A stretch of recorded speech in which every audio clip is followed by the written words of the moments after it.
রাসূল করিম সাল্লাল্লাহু আলাইহি ওয়াসাল্লামকে যখন কাফেররা চতুর্দিক থেকে অত্যাচার করে করে অত্যাচারিত করছে, নবী মুহাম্মদুর রাসূলুল্লাহ সাল্লাল্লাহু আলাইহি ওয়াসাল্লাম হিজরত করে চলে গেলেন মক্কাতুল মুকাররমা থেকে মদিনাতুল মুনাওয়ারায়।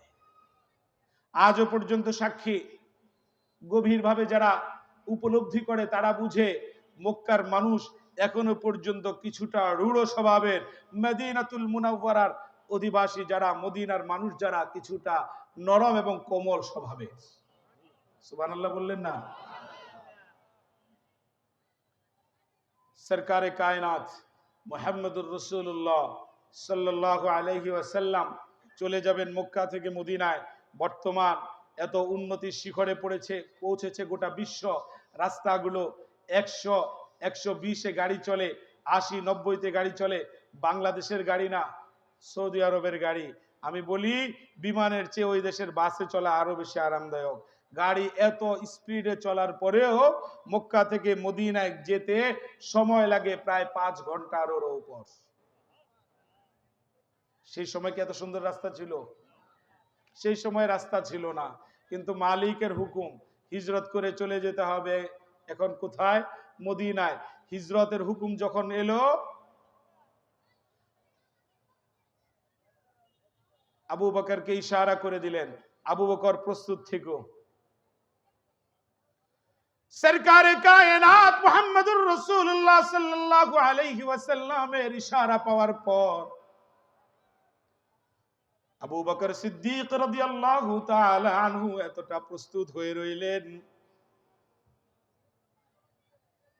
মক্কাতুল মুকাররমায় ৭৯ নম্বর গেট দিয়ে বের হইলেই শরীকায়ে মক্কা একটা হোটেল আছে, দারুত তাওহীদ একটা হোটেল আছে, বাম পাশে জমজম টাওয়ার 120 তলা। শরীকায়ে মক্কা দারুত তাওহীদের মাঝামাঝি একটা মার্কেট আছে। সেই জায়গায় একটা মসজিদ আছে, মসজিদে আবু বকর। যারা হজ বা উমরায় গেছেন তারা ভালো বলতে পারবেন।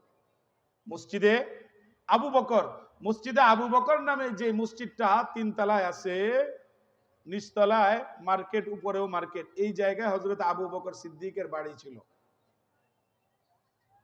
আবু বকর সিদ্দিক রাদিয়াল্লাহু তাআলা আনহু, ওই যে নবীজি কয়েক মাস আগে বলেছেন প্রস্তুত থাকতে, তিনি এতটাই প্রস্তুত করে রাখলেন নিজেকে। মুহাম্মদুর রাসূলুল্লাহ রাতের গভীরে যখন আস্তে আস্তে এসে দরজাটা নক করলেন, সঙ্গে সঙ্গে দরজা নক করতে দেরি হলো, দরজাটা ওপেন করে দিতে আবু বকর সিদ্দিক 1 সেকেন্ডও দেরি করলেন না।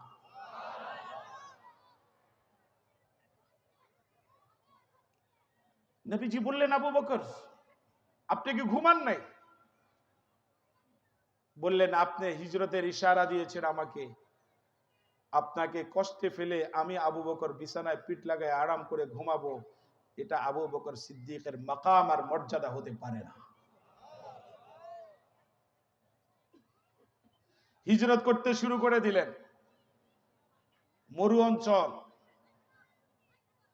কিছু দূর অগ্রসর হওয়ার পর গারে সৌর, একদিকে গারে সৌর, যেই জায়গায়, যেই গুহায় আবু বকর এবং মুহাম্মদুর রাসূলুল্লাহ দুজনে 3 দিন অবস্থান করেছিলেন, আশ্রয় নিয়ে আত্মগোপনে ছিলেন কাফেরদের অত্যাচার জুলুম থেকে বাঁচবার জন্য। ওখান থেকে যখন এই যে গারে সৌরে নবীজি থাকলেন 3 দিন,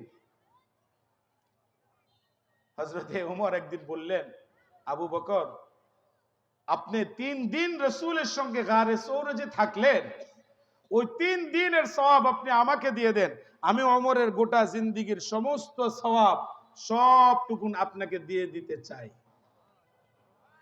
হযরত ওমর বুঝেন যে আসলে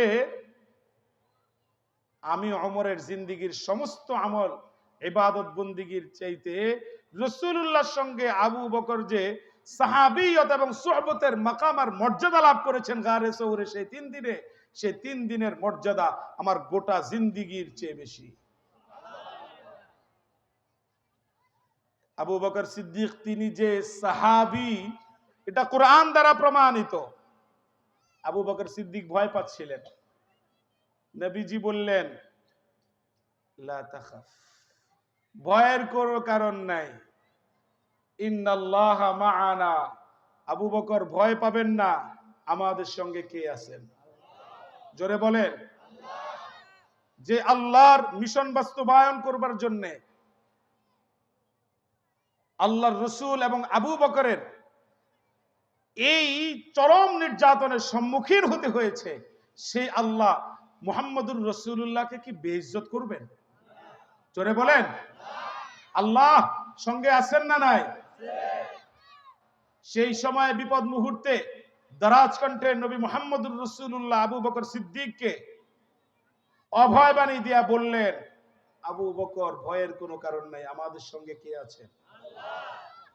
আজও আপনি আমি বিপদে পড়ে হামলা মামলার শিকার হয়ে, দ্বীনের জন্য হামলা মামলা, দলের জন্য না, কি বললাম, দ্বীনের জন্য হামলা মামলার শিকার হয়ে যদি হাজারো বালা মুসিবতে পড়ে যদি আমরা বলতে পারি আল্লাহ আমাদের সঙ্গে আছেন, আল্লাহর নুসরত আপনার আমার সঙ্গে শামিলে হাল হবে কি হবে না?